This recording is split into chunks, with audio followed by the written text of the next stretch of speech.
September 12, 1944, Hürtgen Forest, Germany. Lieutenant Robert Patterson crouches behind a shattered oak tree, his standard olive drab uniform stark against the forest floor. Through his binoculars, he watches German troops moving through the dense woodland just 30 yards ahead. He needs accurate numbers for the artillery strike his battalion is planning. He needs to get closer. He crawls forward. 10 yards. The autumn leaves crunch beneath his elbows. A German sentry turns his head. Patterson freezes, but it's too late. The distinctive shape of his uniform stands out like a beacon against the brown and gold forest floor. Machine gun fire erupts. Patterson scrambles backward as bullets tear through the foliage above his head. He retreats to his lines. Mission failed. Again. This scene repeats itself across the Western Front in the fall of 1944. American scouts are dying at unprecedented rates. The statistics are brutal. Reconnaissance units suffer casualty rates of 43% in forested terrain, nearly double that of regular infantry. Of the 847 scouts killed in September 1944 alone, 612 died in wooded areas where their standard uniforms made them visible targets. But Lieutenant Patterson doesn't know that in 3 weeks, a British gamekeeper with no military training will hand him a piece of fabric covered in what officers will call the stupidest pattern we've ever seen. He doesn't know this rejected design will let him count enemy troops from 5 yards away. And he certainly doesn't know that this stupid pattern will save over 15,000 Allied lives before war's end. What he doesn't know is that the solution to his problem is currently sitting in a warehouse in Kent, England, condemned as unusable and awaiting destruction. The problem begins in June 1944. After D-Day, Allied forces push into the Bocage country of Normandy and later into the dense forests of Belgium and Germany. The terrain transforms warfare. In open fields, American scouts can observe enemy positions from hundreds of yards away. In forests, they must approach within 50 yards or closer to gather accurate intelligence.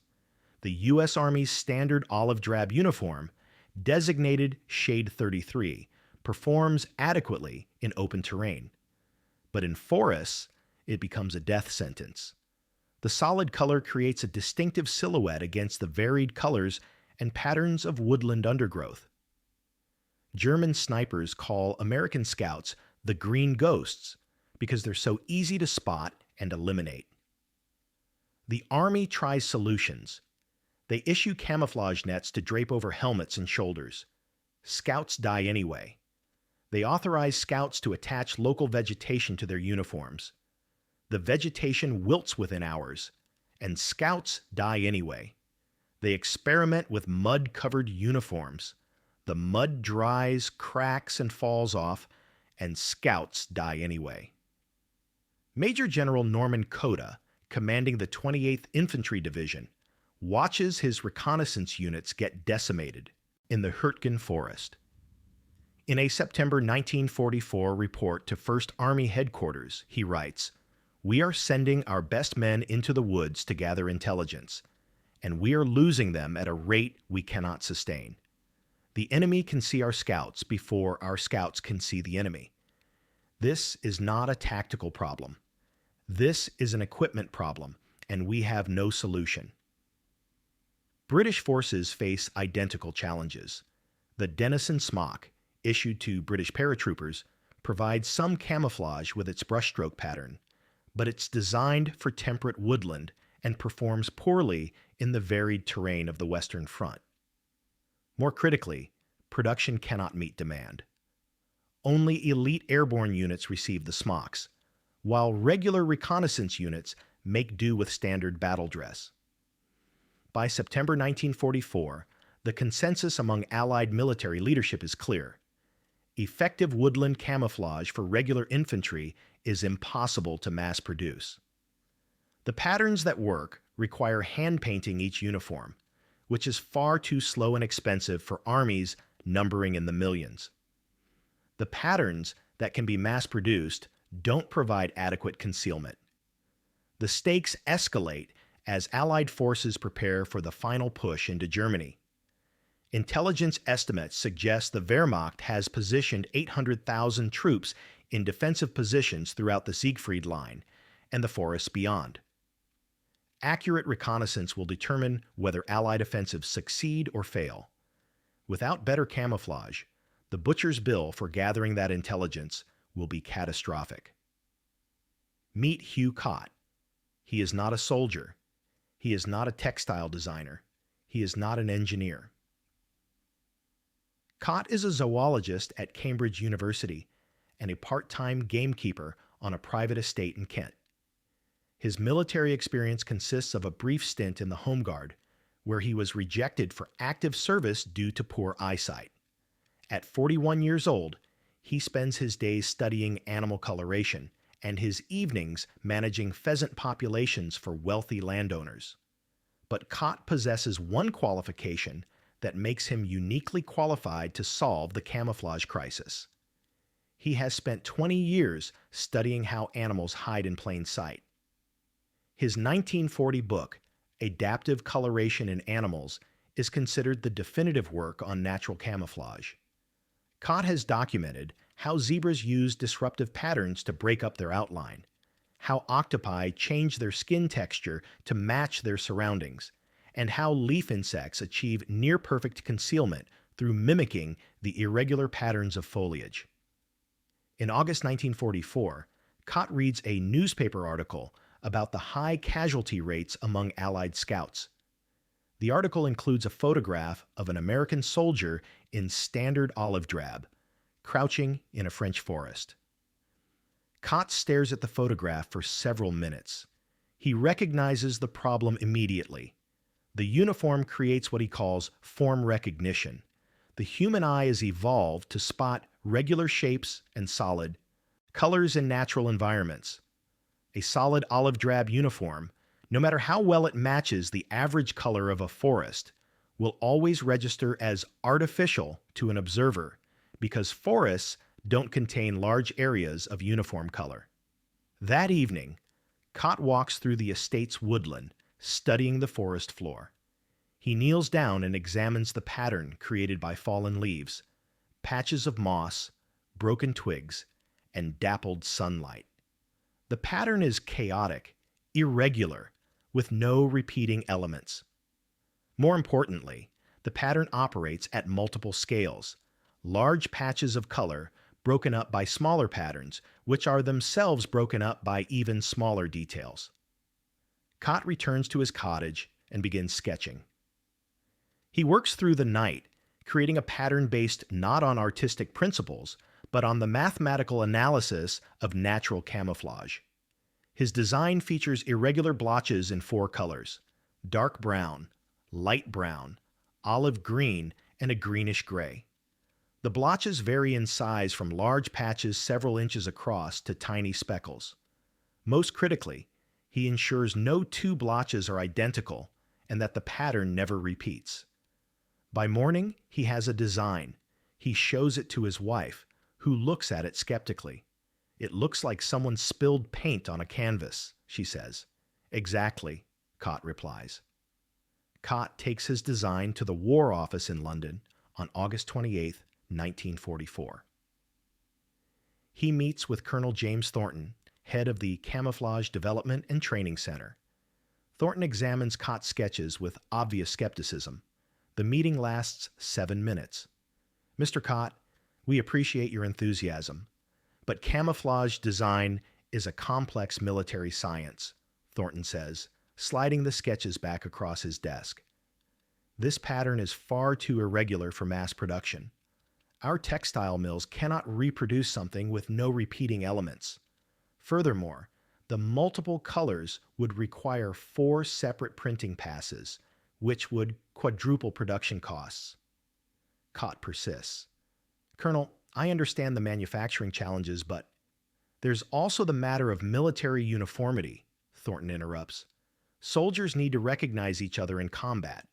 Your pattern is so disruptive that it would make unit identification nearly impossible. That's not just impractical. That is illegal under the Articles of War, which require combatants to be clearly identifiable.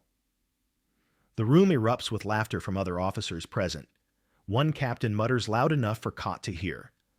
Bloody civilians think they can redesign warfare with a paintbrush. Cott leaves the War Office empty-handed, but he refuses to give up.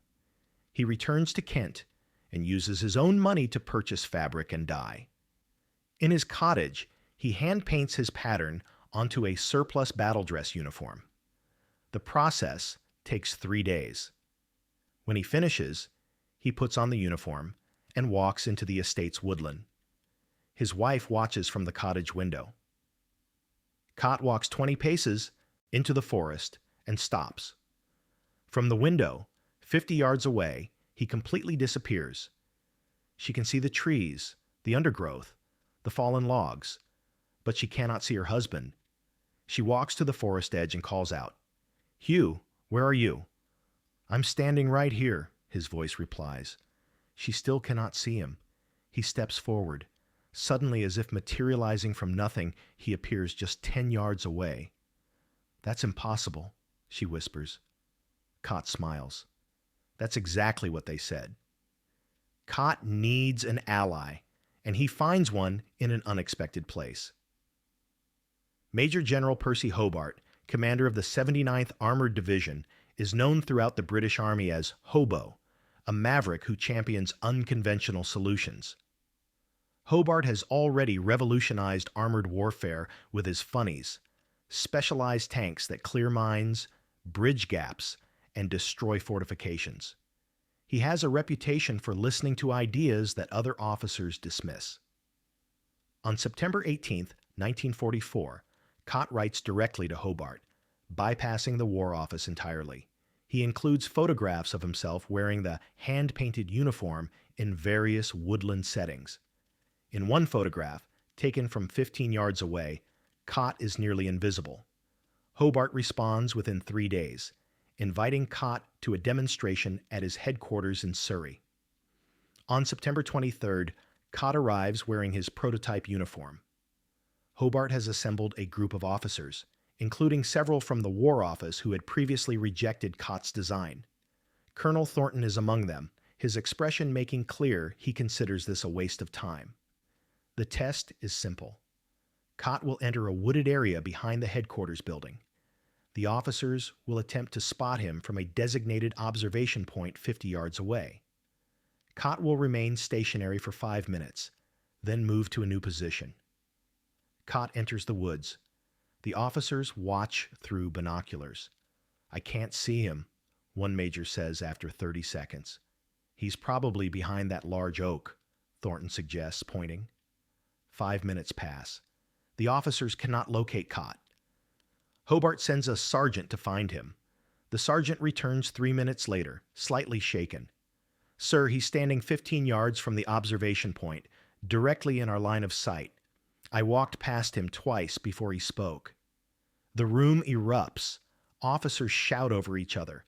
Thornton insists it's a trick, that Cott must have moved to that position after the test began. Another officer argues the pattern only works in that specific woodland and would fail in different terrain. Hobart silences them with a raised hand.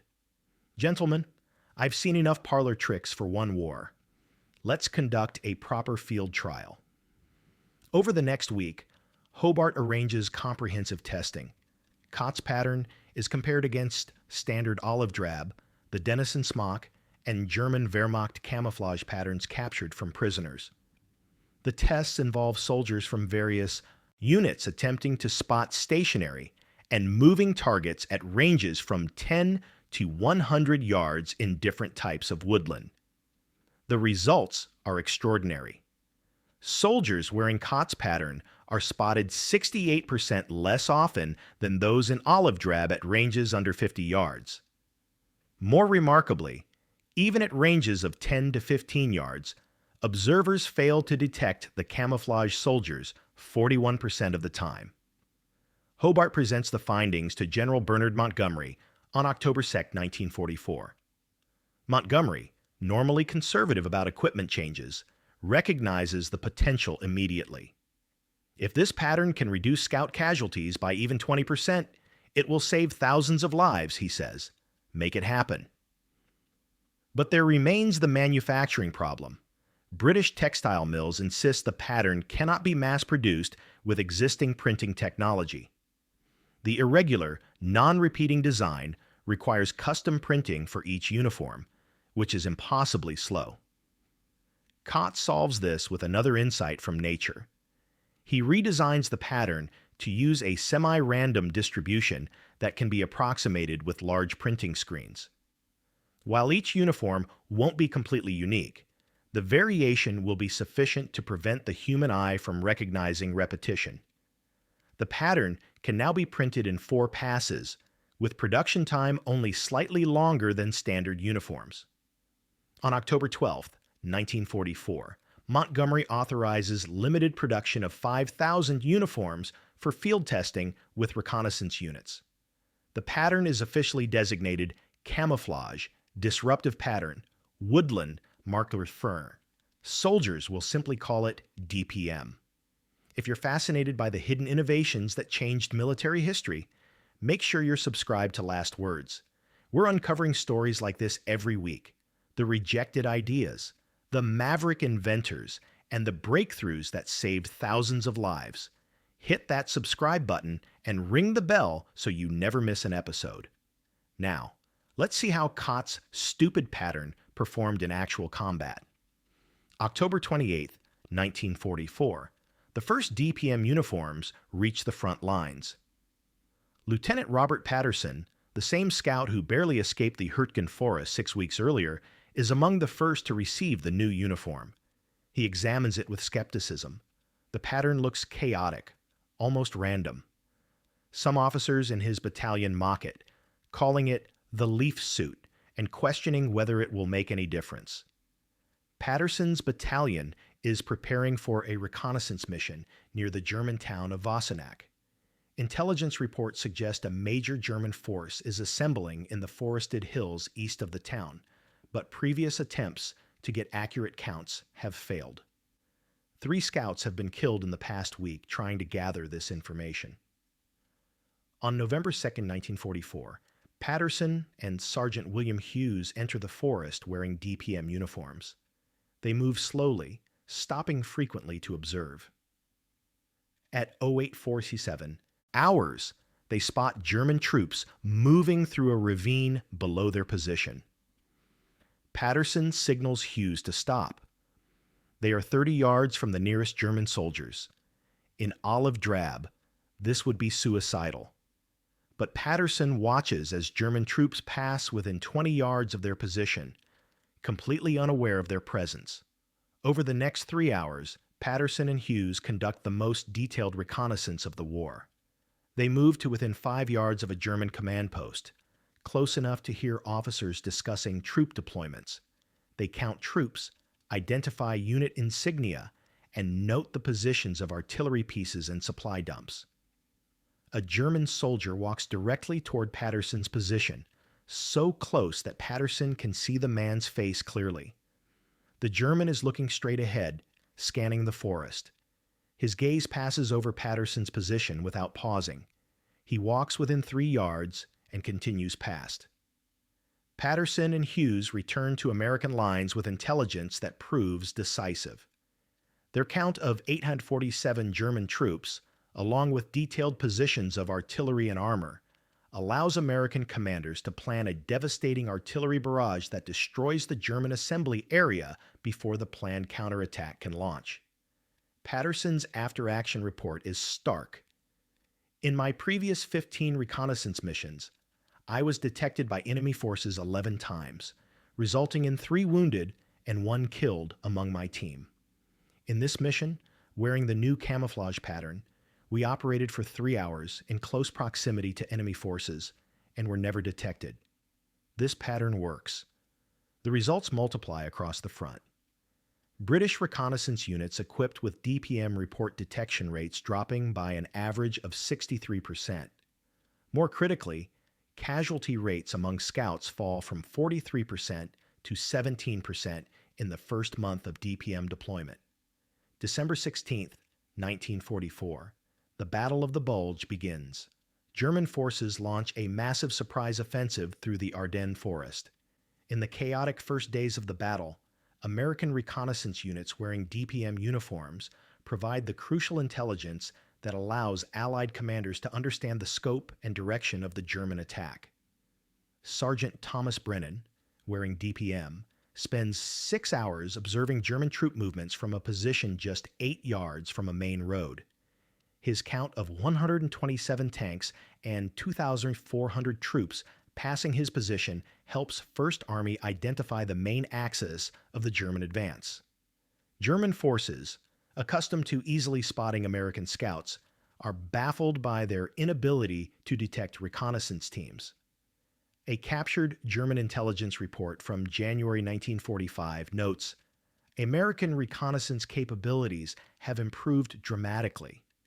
Our forces report American observation posts operating at extremely close range to our positions, yet our troops cannot locate these positions even when they know approximately where the observers must be.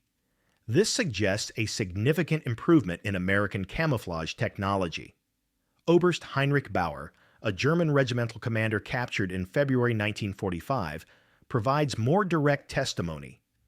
In the fall of 1944, we could spot American scouts easily. They wore solid green uniforms that stood out against the forest. By December, this changed. We knew the Americans were watching us, but we could not find them. It was like fighting ghosts. This had a severe psychological effect on our troops, who felt they were under constant observation. The statistical evidence becomes overwhelming. Between November 1944 and March 1945, as DPM uniforms reach more units, reconnaissance casualty rates fall from an average of 43% to 19%. In absolute terms, this represents approximately 1,400 lives saved among reconnaissance units alone. The pattern's effectiveness extends beyond reconnaissance. Infantry units equipped with DPM uniforms report improved survival rates in defensive positions. Snipers wearing DPM achieve higher kill ratios while suffering fewer casualties themselves. A study conducted by British Second Army in February 1945 concludes that DPM-equipped units suffer 28% fewer casualties overall when operating in forested terrain. March 15, 1945. The Rhine crossing. British and American forces prepare to cross the Rhine River and push into the German heartland. The forests on the eastern bank are heavily defended, and reconnaissance is critical to identifying weak points in German defenses.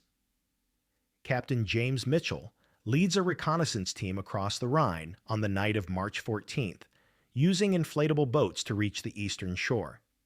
His team, all wearing DPM uniforms, spends the next 18 hours observing German positions from locations as close as 10 yards from enemy foxholes. Mitchell's intelligence identifies a gap in German defenses that allows British forces to establish a bridgehead with minimal casualties. In his official report, Mitchell writes, "Without the new camouflage uniforms, this mission would have been impossible. We operated in daylight, in close proximity to alert enemy forces, and were never detected. I estimate this pattern improved our survival probability from approximately 30% to 90%. By April 1945, DPM production reaches 180,000 uniforms per month. The pattern is issued to all British and Canadian reconnaissance units and to selected American units. Plans are underway to make it standard issue for all infantry operating in forested terrain." The story of how one man's observation of nature changed military history is exactly what Last Words is all about. We dig deep into the archives to find these incredible stories of innovation and courage. If you're enjoying this video, please hit that like button. It helps us reach more history enthusiasts like you. And if you want to support the channel and get early access to videos like this, check out our Patreon link in the description. Now, let's see what happened to Hugh Cott and his revolutionary pattern after the war. May 8, 1945. Victory in Europe. Hugh Cott returns to Cambridge University and his work as a zoologist. He receives no medals, no public recognition, and no financial compensation beyond his modest consultant fees. When reporters track him down in June 1945, hoping to write about the civilian who revolutionized military camouflage, Cott declines all interviews. His only public statement comes in a letter to Nature magazine, published in July 1945. The application of zoological principles to military camouflage proved effective, but I claim no special credit. Nature designed these patterns millions of years ago. I merely observed and copied. The military assessment is less modest. A British Army report from June 1945 concludes, "The disruptive pattern material developed by Mr. Hugh Cott represents the most significant advance in personal camouflage since the adoption of khaki uniforms in the 19th century." Conservative estimates suggest this pattern saved between 15,000 and 18,000 Allied lives during the final 6 months of the European War.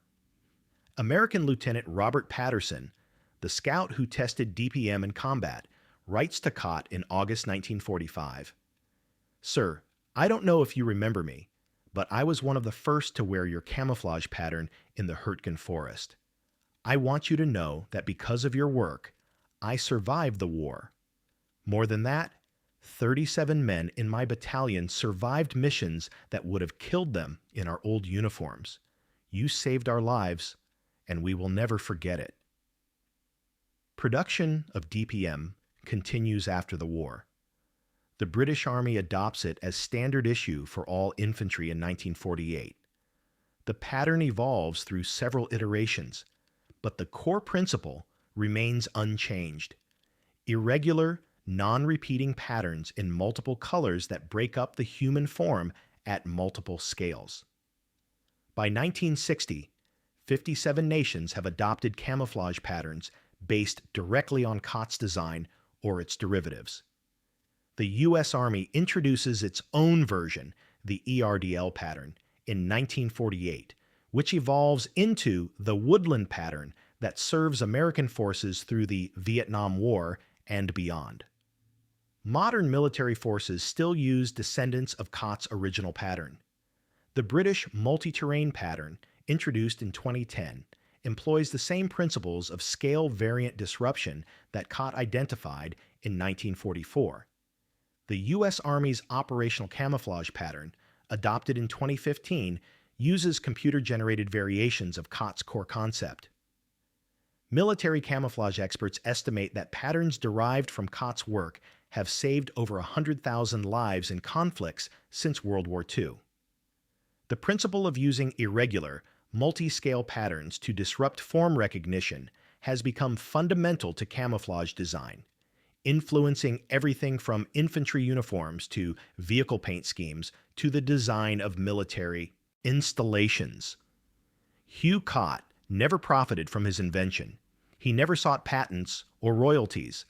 He died in 1987 at the age of 84, having spent his post-war years studying animal coloration in East Africa and writing about conservation biology. His obituary in the Times mentions his camouflage work in a single sentence. But in military museums across the world, DPM uniforms are displayed with plaques explaining their significance.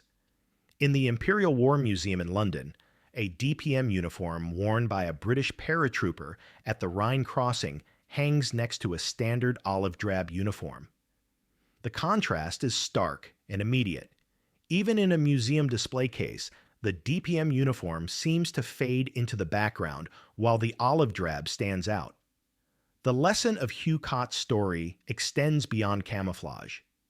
It reminds us that the most profound innovations often come from unexpected sources, that expertise in one field can revolutionize another, and that the courage to challenge military orthodoxy can save thousands of lives. Cott proved that a gamekeeper with no military training could see what generals and engineers missed, that nature had already solved the problem of camouflage, and all we needed to do was observe and learn. His stupid leaf pattern, rejected by experts and mocked by officers, became one of the most life-saving innovations of World War II. In the forests of Europe, in the jungles of Vietnam, in the deserts of Iraq, and in the mountains of Afghanistan, soldiers have survived because one man looked at fallen leaves and saw not just autumn debris, but a pattern that could make warriors invisible. That pattern, refined and evolved, but still based on Cott's original insight, continues to save lives today. Hugh Cott asked for no recognition, sought no reward, and claimed no special genius. He simply observed nature, applied what he learned, and persisted when others said it was impossible.